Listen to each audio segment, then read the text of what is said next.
Welcome to Indy's Real Estate Gurus. I'm Rick Ripma, your hardworking mortgage guy, and I've been in real estate and mortgages for over 34 years. I've helped over 5,200 folks finance their homes. My team and I believe in custom tailored loans, not the one-size-fits-all approach. We believe there is the right mortgage for you, and we believe we are the team to deliver it. And I'm Ian Arnold, part of Rick's hard-working mortgage team. I've been in the financial industry for 15 years, helping customers rebuild their credit to get the best possible interest rate. And I have a whole dream of helping you secure your overall real estate dreams and get you financially set for the future. And if you have any questions on the Indy's real estate market or mortgages, go to hardworkingmortgageguys.com. That's hardworkingmortgageguys.com. Or you can call 317-672-1938. That's 317-672-1938. And today we have Jeremy Page with Carpenter Realtors. Thanks for having me, Rick. Thanks for coming. We appreciate it. Jeremy has been on a lot. He's a great agent. He's not only. In other words, I just show up. You can't tell me no. That's true. He just shows up. I mean, we were sitting here minding our own businesses, and he knocked on the door, and here he is. So we thought, okay. He thought your email said free donuts. So. Yeah. No, he's not a policeman. Now, he also is the manager of the Zionsville Carpenter office. Yes, sir. Yep. I've been managing there, I don't know, probably 6 or 7 years. Been in the business for, I think, since 2007. So. Okay. Oh, yeah, you've been in a while. Right when the market was great and a ton of fun for everybody. Yes. We call it the worst since. It was kind of rough, but I'm a better agent because of it. Yeah. You know, I found it's kind of interesting. I've seen that there's a group of agents that are in the business that started in that 2005 to 2008 range. Yeah. There's very few that are still in the business that started in that like 2011 to about 2016. Yeah. It's amazing. And I've always said it. There was a lot of agents that went through the pre-license course at the same time as me, got their license at the same time as me. They're probably smarter, better looking, have more hair. That's no way they have more hair. Yeah. But, they all kind of, a lot of them bailed. And they chose when the time got tough to pursue something else, and that's fine. Yeah. I decided to stick it out, and I'll tell you what, I am very thankful I did. Right. Yeah, you've done phenomenally well. So let's talk about before real estate. Okay. Where'd you grow up? Where'd you go to school? What did you do before real estate? Yeah, so I grew up actually in Brownsburg. Went to a little private Christian school there called Bethesda. Once I graduated there, went on to college. I got a double degree in small business management as well as marketing. So after college, I decided I was just looking for a management type job. I remember saying, I can't wait till someone pays me a salary. I can't wait to have my own business card. I realized in the corporate world, that just means you work a lot more for the same or less price, and the title doesn't matter that much. Right. So your school was really good for getting you prepared for running your own. Yep, I was ready. I was excited. Fresh out of college, I worked for it was a mobile marketing company. So we did a lot with the automotive industry and racing. Gave me a lot of great experiences. Dealt with racing quite a bit. Dealt with a lot of the biggest car manufacturers, and I worked with everything from the executive level, president, CEO, vice presidents of those companies, to helping set up and organize a trade show or a festival where literally one day I could be talking with and interacting with someone that was homeless, and then the next day interacting with the CEO of a very large corporation. So that kind of helped prepare me for who I am now. I've always said it doesn't matter who they are. If you're going to work with them, treat them like you'd want to be treated, with the utmost respect. And people appreciate that and respect that. I really enjoy working with people from all different walks of life. You're in mortgages. You're great at it. I'm in real estate. I'm good at it. If everybody in this world was in real estate or mortgages, this world would be a pretty boring place. It sure would. So it's cool to be able to talk with other people from all walks of life, from people that are doing manual labor to attorneys, physicians, the whole nine yards. They all have something cool about them, and that's what I enjoy about real estate is getting to know the people. Yeah. Well, the house is just a side product. Yeah, later we'll get into your superpowers, but I just, as a note on this, I think one of your big superpowers is that when somebody talks to Jeremy, they get Jeremy. Yeah. There's no airs. There's no. You just get who I'm you me. are. I'm me. Yeah. Which Not is everyone huge. likes it, but that's okay. I'm me. And I didn't realize superhero. I would have worn my cape. Well, that's later. Okay. And we Go have ahead. one for Okay, you. good. So I do have a question. All So since you've been in the industry for a while, and then also you manage a lot of people. Yeah. So now that realtor, let's be honest, the last 3-4 years was easy. It's shooting fish in a barrel. Yeah. Now it is not. So what are you telling your staff and everything, or people who have not seen this side of the business? And I'll tell you, the last couple of years weren't necessarily easy. It was a different hard. It was easier to get the business, maybe. It was harder to get the sale. It was harder to keep the sale together. It was totally different than it is now, or was before. The market's still really good. So right now, what I'm doing is I'm talking to my people and telling them we're kind of getting back to the basics. You got to work. It's a job. I mean, it's not that it wasn't the last 3 to 5 years. And I think sometimes the general population thinks it was super easy and all you had to do is have a license. You're going to make a ton of money. The last couple of years, and I mean, it was a lot easier to make money then, but there were different hards at that time. In fact, agents, I don't know, for the last couple of years have been saying, I can't wait till the market gets back to normal. Right. Well, now that the market is, it's still a strong seller's market, but now that it's closer to normal, everybody's freaking out. It's just a human nature. There's stresses at every point. And back then it was the stress of, I've got my good friend that wants to buy their first house. And unfortunately, I mean, they're just getting beat out on 30 houses. They don't have the tons of extra money to get it, this or that. Then the inspection comes back and, seller says, hey, forget you guys. We're not doing it. We've got 5 other backup offers. Now it's just a more balanced market. It's a little bit harder to get the clients.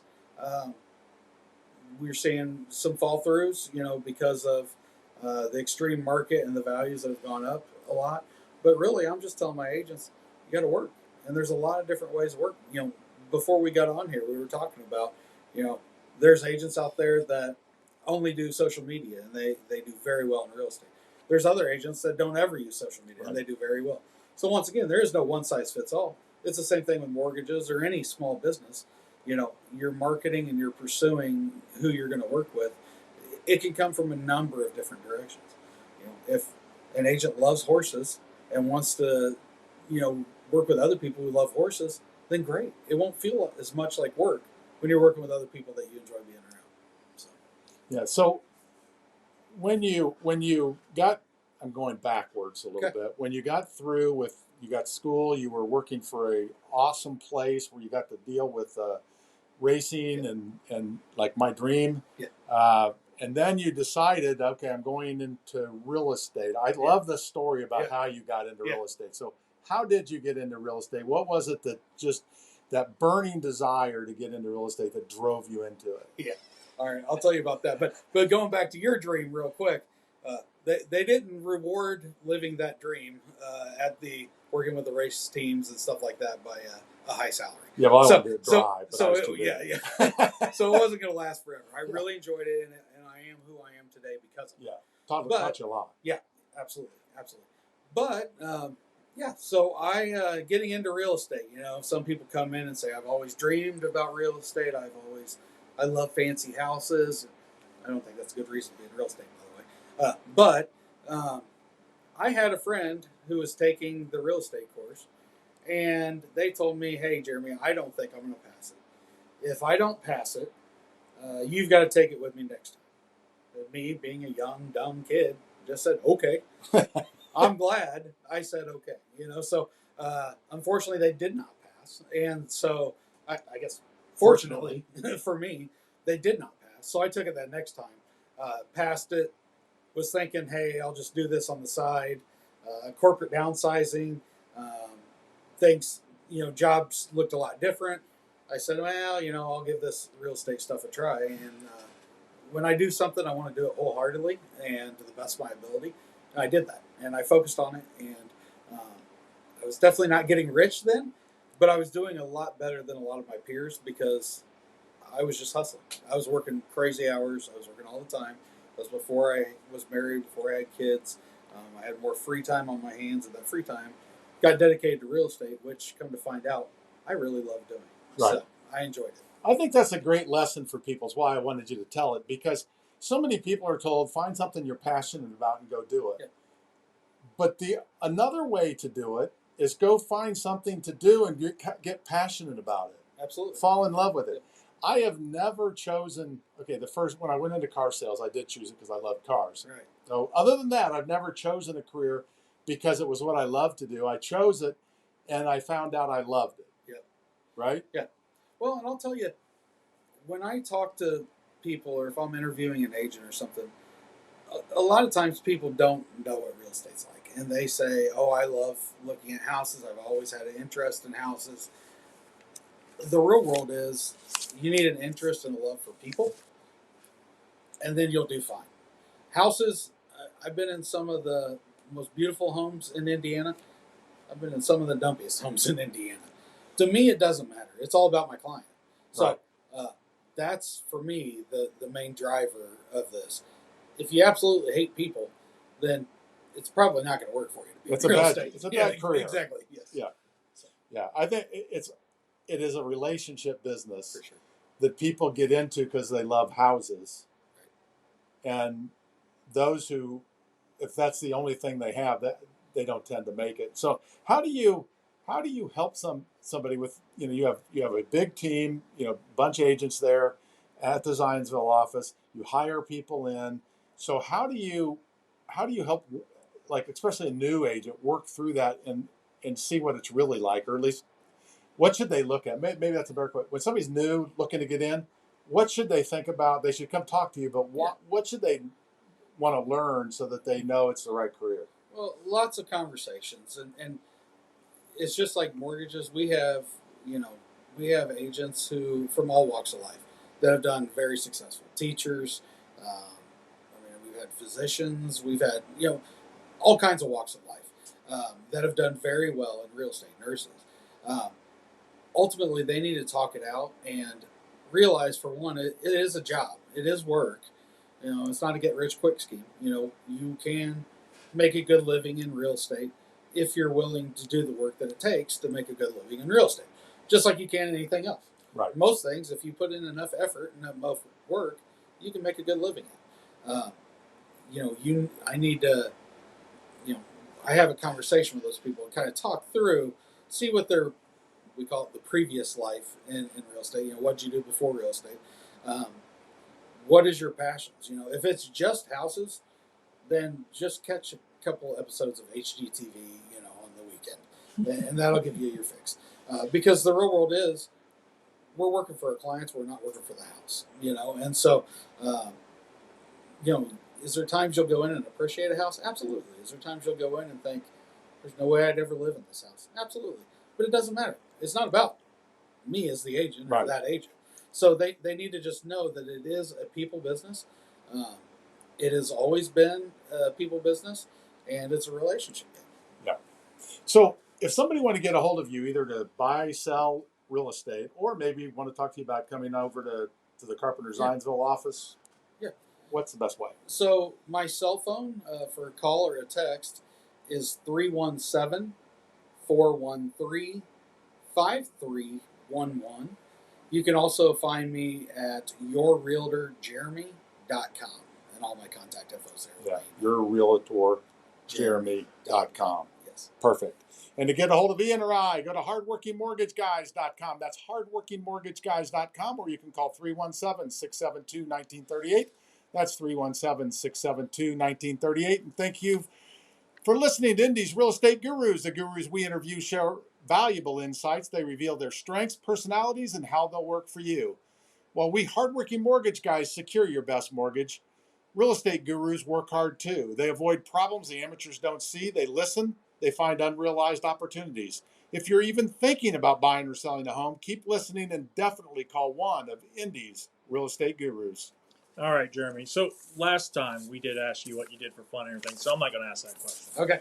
I got a different one. It may have So, changed. yes. I'm scared Well, when Ian comes up with a random question. Yeah, me too. Hey, Yeah. you'll like this one At least possibly. we're both sweating it, not just me.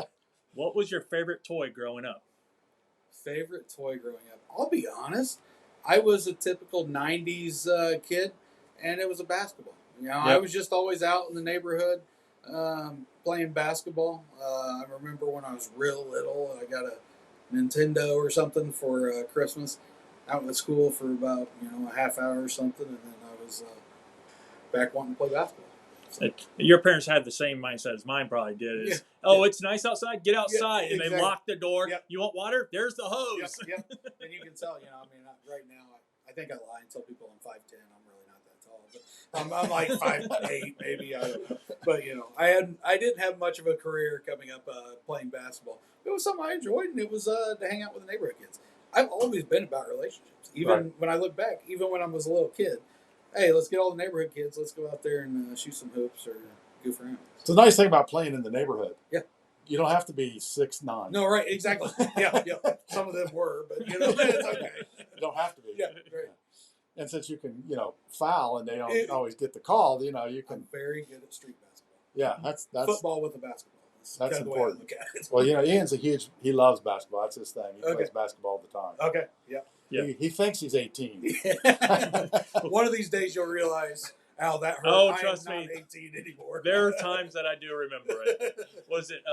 I moved up here from Florida, and I lived right next to my grandparents. So growing up, I played basketball all the time. Yeah. And what's funny is I go down there for my brother's graduation, and she goes, "You know what I do miss?" She goes, "I didn't think I'd ever miss this, but the sound of that ball bouncing all the over, time." yeah.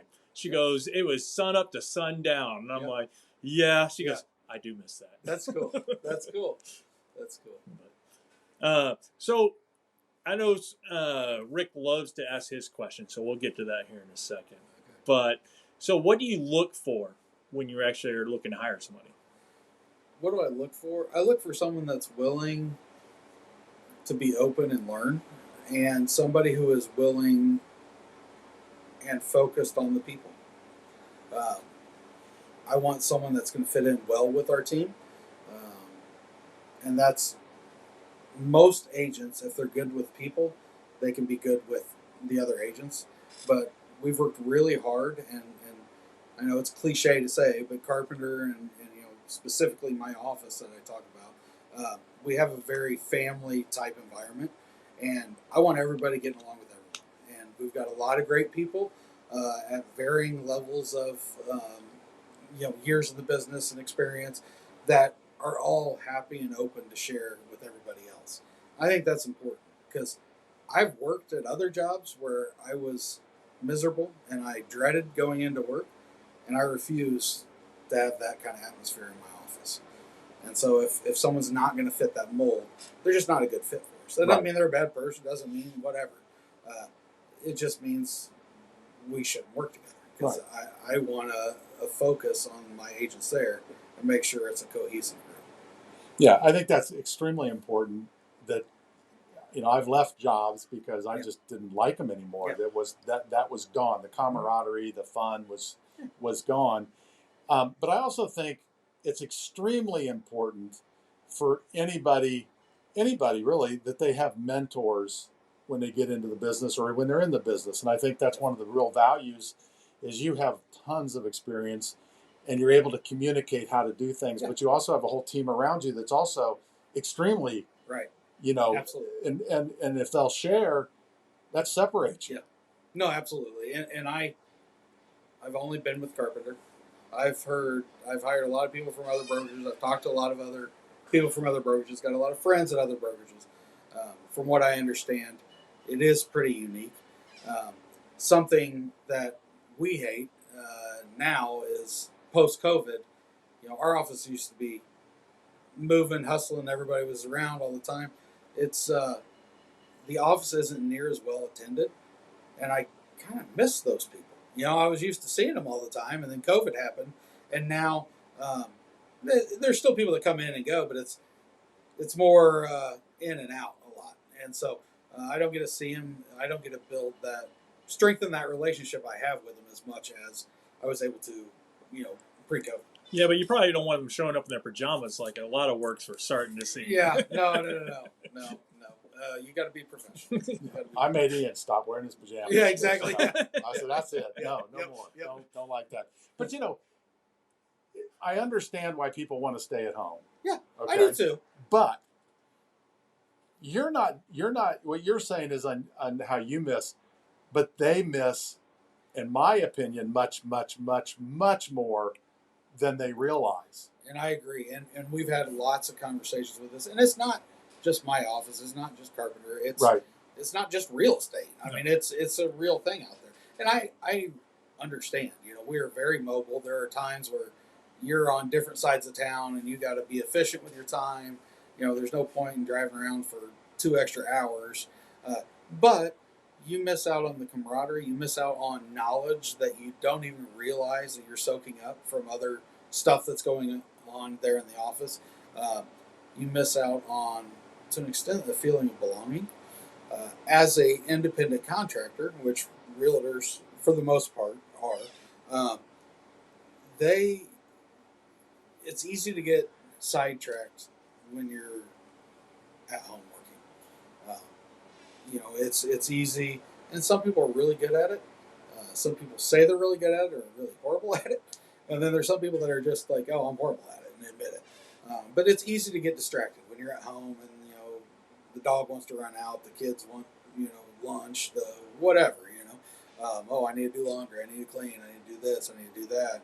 It's just easier to get distracted when you're working from home. So then you think, and some agents basically lie to themselves and say, "Oh yeah, I'm working hard," but then if you actually analyze what they're doing, they're not working near as hard at home most of the time as they would in office. Yeah. I find, for me, first of all, I'm in the category of I don't think I work well from home. Right. Okay. So I know that. Right. So I come into work every day. But I also, and the reason I feel that way is because when I'm here and I have time block, right, and it says like yesterday, I'll give an example. Yesterday, I didn't get all my calls done. Okay, in my time block. So at 4 o'clock, I started calling people. Right. Yeah. Now, if I had gone home, and I didn't feel like doing it. Right. But I did it. Yeah. It's called work. It's called work, right? Because it's important. And I think that's what people don't do. They don't do those things they don't actually have to do. Right. But if you don't do them, it affects your business long term. Absolutely. And not only does it affect your business, which I think is important, but it affects your clients. It affects the people that I think it's important that you communicate with them. Oh, absolutely. And so I think, for me, I just think that there's so much missed. I think that people just need to realize that and suck it up and come into the office as much as they can. And we're seeing more and more industries going, nope, you've got to come in now. Yep. And I have seen some top producers during COVID step away from the office, work from home, and a lot of them are not being forced or I guess even asked to come back into the office. And they're moving and shifting back into the office because they know they're going to get more done. They're going to be more successful. And when you're at work, that's what you do. I mean, if you're in a corporate world, you're at work, you work. Yes. If you're at home and you're in the corporate world, it's a mixed bag. Am I at work or am I home? The funny thing about our industries, both mine and yours, is our real world wraps up into our work world. Yes. 24/7, all the time. Personally, I love that. It's not for everybody by any means. I love that, but it is hard sometimes to say, "Hey, no, right now is work time, no personal time. Right. This time is personal time, no work time," and it's hard to do that. And I think, when you're at home all the time and never go into the office, it muddies those waters even more. Yep. And can lend to not doing as much work and possibly also not doing as much personal stuff. You find just wasted time in there quite a bit. Yeah. One point that you were making about working from home and sometimes again, our schedules are not our own. Right. Let's be honest. Yeah. And one thing that I think is beneficial, and I didn't think about it too much until the other day, I'm making my phone calls. I got time blocked. I'm telling my kids, hey, just be quiet, sit down, read. And I'm talking to a customer going through an application, and he goes, Dad, you're doing a good job. Yeah. And I'm like, so he sees that hard work. So I think it pans out later that, look, it's not as easy as people make it sound, but you got to put that work in. Yeah. So I think it's nice for the kids. And if you are dedicating time, I always tell my people, it should always be family first. We all need to make a living. I gotta feed those kids. I've got to pay for the house they live in. Right. So yes, I mean, in this world, you have to make money, but I always tell my people it's family first, and so you don't want to lose that. And that's a problem with some people that are really very driven. It's easy to, I like what I'm doing. It doesn't feel like work. I'm just working, and before you know it, your kids and family's going to all be moved on without you. And so I encourage people to focus on the family. But it is great for the kids to see, a job is work. A job takes doing a job. And there's times where you would much rather hang out for that hour with the kids than to do that job. But you also know it's long term in their best interest because they need to eat. Yep. They need supplies for school or whatever the case might be, sports. They need that. And so, hey, Daddy's sacrificing time with you kids that I would really like to spend with you.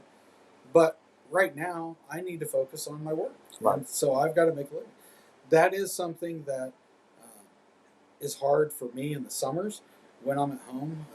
My youngest, he doesn't understand since a lot of times I'm working in the evening and he sees it. I try to focus on them, but then, hammer out stuff from time to time. And so he doesn't realize when I'm there, hey, Daddy isn't available to just do whatever I want. Daddy's working right now, and so it is good for him.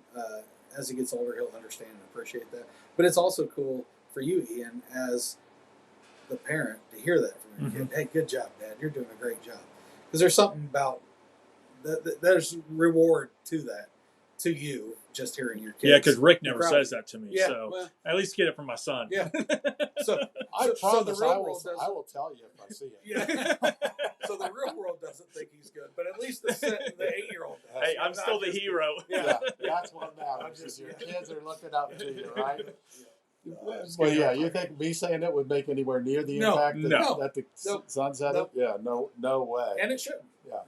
One just real working in your office. I find it very funny because those same people who want to work at home, if they had a retail store, would they think it was okay not to come into the office? And that's conversations I've had with people. Nuts. If you work in the real world, pre-COVID, if you worked in even a majority of corporate jobs, you were in office. Obviously, COVID changed our whole world, changed the landscape of the real world for us. But yes, I mean, a lot of jobs you still have to go into work every day. You got to go in whenever your hours are designated to be there. Yep. I will say we have one girl. I've known her for a long time. She worked with me at the last company. She's here. She works at our other office, and she works phenomenally well at home. She comes in when she needs to. Yeah. And hands down, there's people that can. Somehow, I respect her for that. I personally can't do it, but I respect that. Yep. But off that, what is the best way, if anybody wants to maybe come talk to you about coming to work at Carpenter, or they want to buy or sell a home, what's the best way to get a hold of you? Yeah, absolutely. My cell phone is 317-413-5311. My email, jpage, Page, at callcarpenter.com. And that's Jeremy Page with Carpenter Realtors, if you didn't know. And to get a hold of Ian or I, it's hardworkingmortgageguys.com. That's hardworkingmortgageguys.com, or you can call 317-672-1938. That's 317-672-1938. All right, and now we'll get into the question of the week, which will be changed up a little bit because nobody wants to hear about your first car every single time you come on the show. So, but oh no, Wait a minute. Do you remember what his first car was? I do not. Okay, then how do you know we don't want to hear it? Because I want to hear something different. Well, better be car related. Yes, That's it all is. I'm saying. The question of the week, though, is sponsored by, hey, Rick and I, the hardworking mortgage guys, and we love cars. We believe in helping and supporting you and your realtor by sending constant updates to the loan process. We do not live like living in a black hole, so we do not let you live in a black hole. If you like the black hole, I'm sorry, we are not the company for you. All right, so here's a new question for you. All right. If you could own any car, what would you own right now? He already owns it. I don't know, man. They give me a hard time because Rick's a huge car guy. I used to be not that into cars, to be honest. I fell in love with the Dodge Viper when I saw it at the Brickyard 400. It was a pace car, backed out in front of my grandma's house. I was 13, I believe, when I saw that, maybe 12, not sure. And I just looked at it and said, I don't know what that is, but I love it and I want one. So I did end up going and buying a Dodge Viper.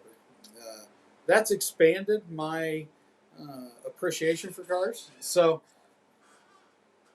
I don't know if I could tell you what one.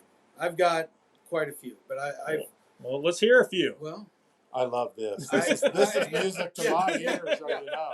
Yeah. Because I remember with Jeremy, it was like, yeah, I'm not really a car guy, but I love the Viper. yeah, And then we went to the auction, tried to buy one at the auction, Yeah. and Oh, then he yeah. ended up finding Yep. one outside of the auction. Yep. So hopefully my wife doesn't listen to this, or I'm gonna be in trouble. No, she knows I dream, but those three little kids are keeping me from pursuing much of this here in the near future. I like newer sports cars, so I've thought about a Ferrari, McLaren, maybe a Lamborghini, a newer Dodge Viper. Those would kind of be some of the top ones that I've considered. Like I said, I would love to say realistically I'll get one in the near future. Probably is not going to happen. I've got 3 kids, 3 colleges. Whoa, hold on. Kind of stuff. Lamborghini, how about 5-6 years ago, made the SUV. Yeah, I've never. But that's All right, hey. Ian. If you've been in one, it's not the same as the car. No, I know. But Yep, still, I know. that I know. SUV, I've been in one. If you can threw go. me the keys to one right now, I would definitely drive it off. Yep. I don't know if I would be willing to spend that kind of money for that vehicle. Yeah. Personally. Yes. Because I like the smaller cars. In fact, I was talking to one of my best friends who's tall, kind of like you, Rick, and he said the Lamborghini SUV makes sense because he can't fit in the smaller cars, but he can fit in the SUV. For me, it would definitely be cool. My dreams are a little different than the Lamborghini SUV. Yeah. Speaking of size, so I used to do sell the high-end cars and everything. Yeah. And they were like, move the Lotus. I want to get in a Lotus. I Oh, yeah. cannot get my legs into a Lotus. Yep. I mean, height-wise, I can sit in the seat, but I can't turn because of the way that the door kick plate is designed. It widens as it gets closer to the pedal, and my feet cannot get in. I've been blessed in my past life. We talked about it a little bit where I worked in the automotive industry and racing industry. I've driven a lot of really cool cars. And Lotuses are, it's kind of like a Dodge Viper. They don't make them for comfort. No. Yeah, you're not looking to take a family on vacation and drive across the country. But they look cool, and they're good cars. Well, just so you know, Ferrari has a pretty dang good deal where you can lease it and you get all the maintenance and upkeep Right. for like 7 years. Right. Because it's the biggest deterrent for most people for a Ferrari. Yep. So it may not be as out of. So if my wife's listening, pay attention. Rick is the one that's going to make me do it. So. Yeah. I would come help you. I would be your cheerleader. We can go to Chicago. We can make a day of it. Will you protect me for the rest of my life? There's no protecting you from your wife. Yeah. Okay, I learned that long ago. Not going to happen. Are you going to help him with the payments too? Or No. That's not. No. Oh, you're just a cheerleader. Wait, let's come back to cheerleader. how were you going to help me? Now that we shot down all the ideas. I was going to cheerlead you, Okay. and I gave you that great bit of knowledge on the Ferrari option that they have. Gotcha. It's a pretty good deal. Yeah. So Sure if you is. get one, I won't. But I Coming don't from know the if guy I'd that- fit. Coming from the guy that has always wanted what year Corvette are you I want really- a 67 and a 69 and a, let's see, I'd take a 63 split window. I take a 67, 69, So 427. he wants all these cars, and he won't buy them. But then he's over here, and I'm in trouble for not running to Ferrari with him right now. Yeah, but I have owned a 69 Corvette. Have you? I have. Okay. And I've owned Cool. a 77 Corvette. I've Okay. owned a 69 or 70 Hearst Olds. Okay. So I've had some decent Yeah. cars. Yeah. But Yeah. but the biggest problem, and now it's helpful because I've lost weight, but there was a while, I mean, I wasn't very flexible or anything, and I couldn't get in them. Yeah. Or I could get in them. I couldn't get out of them. Yeah. And like your Dodge Viper. No, yeah. The first one I got in is like, they may have to cut me out of this thing. I was just talking to some of my friends. When I first got it, I went and a bunch of my friends were hanging out, and they just said, we all just stood there and waited to watch you get out of that thing. There's no graceful way to get out of that car. And so they just sit there and laugh at me as I try to flop myself out. So don't get out somehow. in front of anybody. Yeah. So I got to get back to real estate. Yeah. And I warned you about this question. So what are your superpowers, would you say? I would say I'm caring. And it comes back to the relationships. When I talk to someone, I care. I care about them. I care about what they're saying. In today's world, that's not as prevalent as I feel like it should. I agree. So, I mean, yeah, I'm good at the real estate stuff. I mean, I've written a bunch of contracts. I've helped train a bunch of people how to get through new contracts, all that stuff. At this point, that's just semantics and simple and staying up on the new information. I think I would hope, when I'm no longer here, that people would say my superpower was he was a good caring guy, and he truly cared. Yeah, took care of us because he Yeah. cared. Right. Because that's really there are people out there that may act like they care, but you can tell they don't Right. care. But I know you do care, so I know that that is definitely one of your superpowers. You want to give him his $5 now? Yeah. No, he has to give me $5. Oh. Wait a second. Why would I get? He's trying to get in the Ferrari. We'll put it in the Ferrari. Okay, you don't have to give me $5. Put that in a Ferrari fund instead of giving it to me. There you go. There's my contribution to your Ferrari, right there.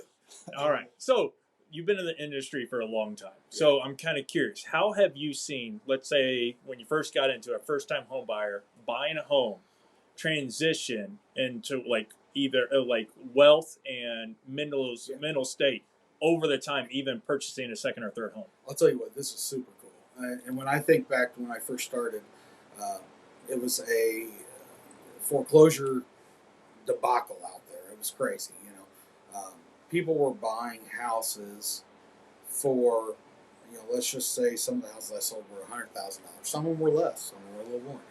But a first-time home buyer could get a pretty decent house for $100,000. That same house right now is probably somewhere between $300,000 and $400,000, depending on where. So you talk about wealth building opportunities. Also, when I started, I would help someone buy that $90,000, $100,000 house, and then they'd buy a second house for $250,000. They'd make quite a bit of money on the sale of their house. They'd buy something else, and then they just keep on repeating that process. Historically speaking, I'm told that investment-wise, the real estate market's always outperformed the stock market. Everything I've seen. So, now most of the time, I'm a relationship person. Do I have investors I work with? Absolutely. I can do the numbers. I know the numbers. I know how to do all the spreadsheets and all that stuff. But that's not what I get excited about in life. I get excited about the people. So most of the time, people are not buying a house for the financial aspect of it. However, they're extremely thankful for the financial aspect of it at some point in their life. When they initially buy it, people don't want to pay too much more than it's worth or whatever. But there's a difference when you're looking at something for a financial gain, or this is where my kids are going to lay their head down. This is where me and my wife or me and my friend are going to live, or just me. This is where I'm going to live. There's a difference. Everyone needs somewhere to live. And so there's a different viewpoint on that. But hands down, I know people that have done very, very well in real estate to their net worth without the intention of ever doing that. I used to joke because people would say, "Oh yeah, I'm gonna, this is my first house. I'm gonna live here in 10 to 15 years." And hey, if you do, great. Back then, it was pretty rare that someone did.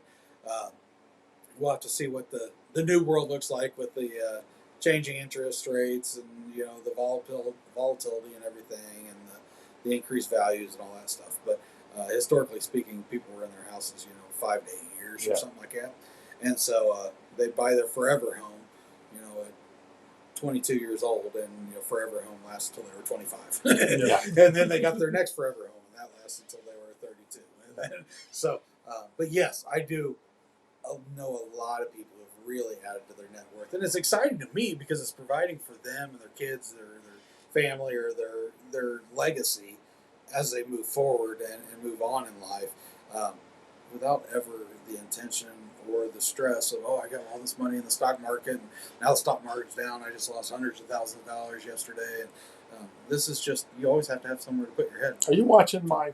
No, I'm not. But it sounds like you are. I don't even watch the news, but I understand that the market is it's volatile, up and down all the time. It is. Yeah, it is. But I think it's interesting what you were saying, in that people have to realize that when they buy a house, forgetting about the financial benefits, which is huge, it really changes the outcome of your life. Very well can. Because your friends change, your neighbors change, the people your kids meet, who they end up meeting, so it changes everything.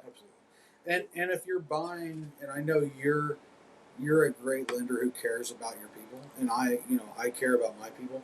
So as long as they're getting in what's comfortable for them, I'm not one of those guys where someone tells me, "Hey, I can buy a house for $500,000," and I'm going to try talking them into $550 or $600. Right. I mean, it's a big decision, and it can be a big payment, or people that are paying cash even. Well, you got extra money, why don't you up it? No, that's not who I am. Right. They can make that decision. And sometimes they do after seeing what one price range will buy them. They decide, I want to go up in price. Well, that's fine. That's on them. I'm not trying to talk them into doing anything that they don't want to do. So if they're comfortable with that, then yes, it can change the dynamics. For instance, me, I live in a neighborhood I love, and I've got to know a lot of people through there. And yes, so the people I see on a regular basis has changed. Well, when you spend more time with someone, you change a little bit, right. So absolutely, I'm still me, but I'm different and experiencing different things than I would have if I would have stayed where I was prior to that. So I got to ask this question: were you bald before you met Rick, or did Rick make that? Hey, wait a minute! I don't have any hair either. Yeah, no. But I assume you went bald before he did. I'm kind of curious if you rubbed off on him because of that. I don't remember. I don't think Jeremy's looks have changed one bit. Yeah, I've been this good looking my whole life. He has. You've been the same good looking guy that. And when I did have hair, it was. I thought I had more hair than I did, and so someone took a picture, and it was the back of my head, and there was nothing there. I was like, "Ooh, that's kind of eye-opening, isn't it? Exactly. When that happens. Yep. It's like, ooh, you wouldn't understand. Yeah, I'm like, that's what it looks like. Oh yeah, I gotta do something. So. Yeah. See, I'm the same way. It's like there are certain things I see people. How they do their hair when they don't have much. It's like, I'm not doing that. No, I'm not doing that. I'm not doing that. So where's the razor? You guys aren't pulling the Donald Trump? No. I'm not. The side comb over? I'm not. Yeah. I am what I am at this point. I'm bald. But it is a little bit, at least for me it was, I didn't have much hair, and I knew I didn't have much hair, and I knew it didn't look like I had much hair. But to shave it off is like you're opening yourself up somehow, which is stupid, but it is. Yeah. You do feel that way. But But anyway, let's get back to a little bit of real estate. I think, what would you say some of the biggest misconceptions are about what a real estate agent does? I think number one is it's not a get-rich-quick scheme. Are there agents that come in and do really well and make good money quickly? Yes. But when they do, normally that, they're not just starting off and going to keep on making tons of money for the rest of their lives. It's pretty rare that happens. Most of the time, your second year, you're probably going to double your income from the year before. The other thing is it's work. It's not. It's not easy. It's a lot of work. There is times where it is extremely stressful, and a lot of times, good agents, we put the stress on ourselves for our clients. And it does. It affects you because you don't want them to go through whatever scenario is you perceive might happen. Right. We care about our clients deeply, and when you care about someone deeply, you want to do all in your power to make them comfortable and excited. For me, at this point, it's not. I don't want to say it's not about the money because I do have kids. I do have bills. I mean, I need to have an income, but when something starts going south, it's not the stress per se of the money coming in. It's the stress of, whoever my clients are and how it's going to affect them. Right. Yes, I agree. I hate problems. Yeah. And they come, unfortunately, in our industry, they come up. Yeah. But they do in the industry. And when I started in this, I remember the guy I started with, he said, one thing you have to remember that no matter what happens, nobody dies. And we can almost always figure out somehow to get around it. And after, it's kind of like somebody, when they're bidding on houses, they can't get a bid, and they 10, 12 houses, and they finally get a house accepted, and it's the right house. So all that stress that they let eat them up, ended up, it's okay, because it all works out. Yep. And we've gotten pretty good at fixing problems. Yeah. I mean, it's like you said, your car has problems, your whatever, a problem's a problem. It's an opportunity to overcome it. Yeah. Well, next time we're going to talk about how you solve problems, because that's an important thing for people to know. Yep. But right now, if somebody wants to, has any real estate questions or maybe want to get in the business, want to come talk to you at Carpenter, they're in Zionsville, what's the best way to get a hold of you, Jeremy? Best way would be my cell phone, which is 317-413-5311. And you can call or text me at that number. Yeah, and just so Ian knows, what he does on his for fun is he travels. He loves to travel. He's a traveler. Yeah, he left for vacation as soon as after we got done recording the last show. Yeah, that's right. He's doing it again this time. Yeah, probably. No. So. Yeah. I don't go anywhere till July. Okay, well there you go. It's been a long time, but I did just went to a lake house with my family and my sister and brother-in-law and their family last week. Oh, awesome! And that was awesome. Yeah, that's great. And to get a hold of Ian or I, go to hardworkingmortgageguys.com. That's hardworkingmortgageguys.com, or call 317-672-1938. That's 317-672-1938. And a reminder, if you have any friends, family, or coworkers looking to buy, sell, or refinance, let us know, and we'll be more than happy to help you. And Jeremy, thanks so much for joining us. We really do appreciate it. It's always a privilege. I appreciate you guys, and I appreciate you because you're good at your job and you're giving me an opportunity to share with the world what we do. Well, I appreciate it. Thanks so much. And follow us for more Indy's Real Estate Gurus. Branch NMLS number 33041. Rick Ripma's NMLS number 664589. Ian Arnold's NMLS number is 1995469. Equal housing opportunity. Some restrictions apply.